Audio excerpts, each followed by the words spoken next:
কথা বলতে পারছেন না? শ্বাস নিতে কষ্ট হচ্ছে? খরচা হয়ে গেছে? টাকা নেই? আপনার চিকিৎসা হবে কি করে? আপনার চিকিৎসা হবে কি করে বলুন? এই টাকাটা, ঠিক আছে, এই টাকাটা আপনার চিকিৎসা করাবেন। মায়ের যে পা যেটা, হ্যাঁ, এত বড় ঘা, যে ঘা থেকে আস্তে আস্তে আগে থেকে ঠিক হয়েছে তো? আগে থেকে অনেকটা ঠিক হয়েছে। যদি এটা জলে ভেজাও, বারবার আমি শুনছি তুমি জলে ভিজাচ্ছ, কাদাতে যাচ্ছ, তাহলে শুকনো কি করে? হ্যাঁ, সবাইকে নমস্কার। কোথায় এসেছি বুঝতে পেরেছেন? মানিকবাবুর বাড়িতে। মাঝখানেক আগে মানিকবাবু জানেন, মানে কি বলবো, সেই ঝড় বৃষ্টির সময় যে কষ্টের মধ্যে ছিল, আমরা সবাই প্রায় 2800 মতো অ্যাডভেস্টার, বাঁশ ইত্যাদি ইত্যাদি দিয়ে, ঠিক আছে, ঘরটা করে দেওয়া হয়েছে।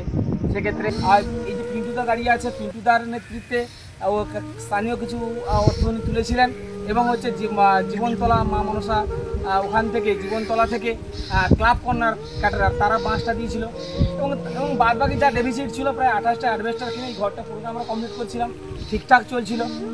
এই মায়ের পায়ের আগের কঠিন অবস্থা দেখেছেন, বর্তমানে মায়ের পায়ে দেখুন, ঠিক আছে, মায়ের পায়ে 1 মাস ধরে ট্রিটমেন্ট চলছে। এবং যে মানুষটার জন্য সত্যি কথা বলতে গেলে ঈশ্বর তো সরাসরি আসবে না, ঈশ্বর আপনার আমার মধ্যে দিয়ে আসবে। এই অনন্তবাবু প্রত্যেক দিন মানে বিনা পয়সায় এই মাকে একদিন ছাড়া একদিন আসে, ড্রেসিং করে, কিরকম কঠিন পরিস্থিতি থেকে এখন অনেকটা ঠিক হয়েছে। তবে এই মতো অবস্থা, এবং হচ্ছে এই যে কাজল মাসি দেখছেন, কাজল মাসি, এই মাকে সত্যি কুর্নিশ জানাতে হয়।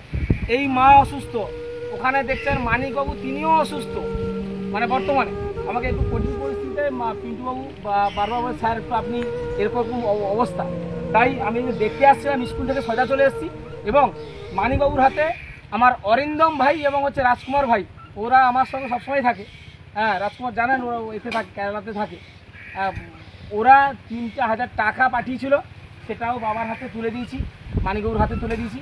আপনাদের কাছে অনুরোধ, দেখুন এই মানুষটা কোথাও যেতে পারে না, কাদায় এরকম একটা, এখন আরও 2 মাস মতো লাগবে, তাই তো।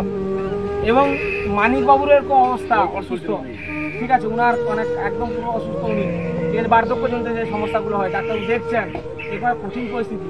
তা আপনারও যদি মনে হয় যে আপনি এই মায়ের কাছে, আর ছোট্ট একটা মেয়ে, এ আর কী করবে, আপনি মায়ের কাছে বা বাবার কাছে সহযোগিতার হাতটা বাড়িয়ে দেবেন। আপনার যেরকম মনে হয়, যদি মনে হয় যে সহযোগিতার হাত বাড়িয়ে দেওয়ার দরকার, তাই আপনি সহযোগিতার হাতটা বাড়িয়ে দেবেন।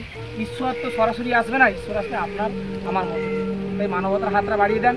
2 টাকা 1 টাকা যদি সম্ভব হয় দেবেন, নাহলে বার্তাটা শেয়ার করবেন, যাতে এই মানুষটা এবং ওই বয়স্ক মানুষ আসতে পারেনি, এখন তো অসুস্থ, চলাফেরা করতে পারছে না, বিছানায় পড়ে আছে, তাই আপনার আমার দ্বারা এই মানুষগুলো ভালো থাকবে। সবাই ভালো থাকুন। আর একটা কথা, এই যে পিন্টুবাবুকে দেখছেন, সত্যি কথা বলতে গেলে ইনা পিন্টুবাবু, মহেশবাবু এবং হচ্ছে ভগীরথবাবু, তার মধ্যে পিন্টুবাবু যে দিন রাত এবং ওনার ফ্যামিলি প্রত্যেকটা মুহূর্তে কিন্তু এই পরিবারের পাশে আছে।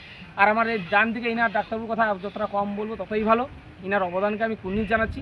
আপনি চাইলেও একটু এসে এই পরিবারের পাশে দাঁড়ান, যাতে এরা জীবনে স্বাভাবিক ছন্দে ফিরতে পারে।